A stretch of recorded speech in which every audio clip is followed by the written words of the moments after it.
Number 1, begin shaping your clay into a flat, even surface. 1 clay bar should last for an entire vehicle. Now you must choose a good lubrication. I use rinseless wash paired with Optimum ceramic car wax. Yes, you can wax at the same time. Now it's really important that you use a lot of lubrication here. It's going to reduce the amount of marring that happens to the paint.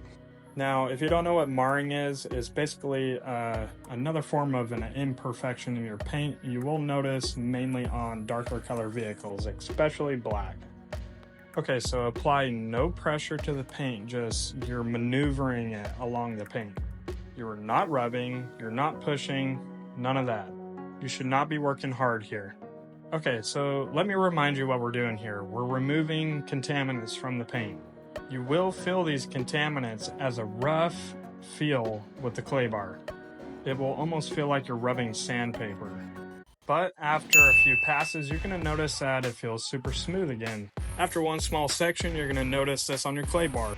So let's get a fresh, clean side to keep going. Now, before I show you the worst part, which is the back of the car, wipe off the surface. And let's repeat that same thing so you can see it one more time.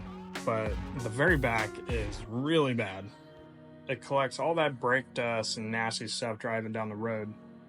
As you can see, even new cars have this junk on it, so make sure you go out there and clay bar your car or have a professional detailer do it for you.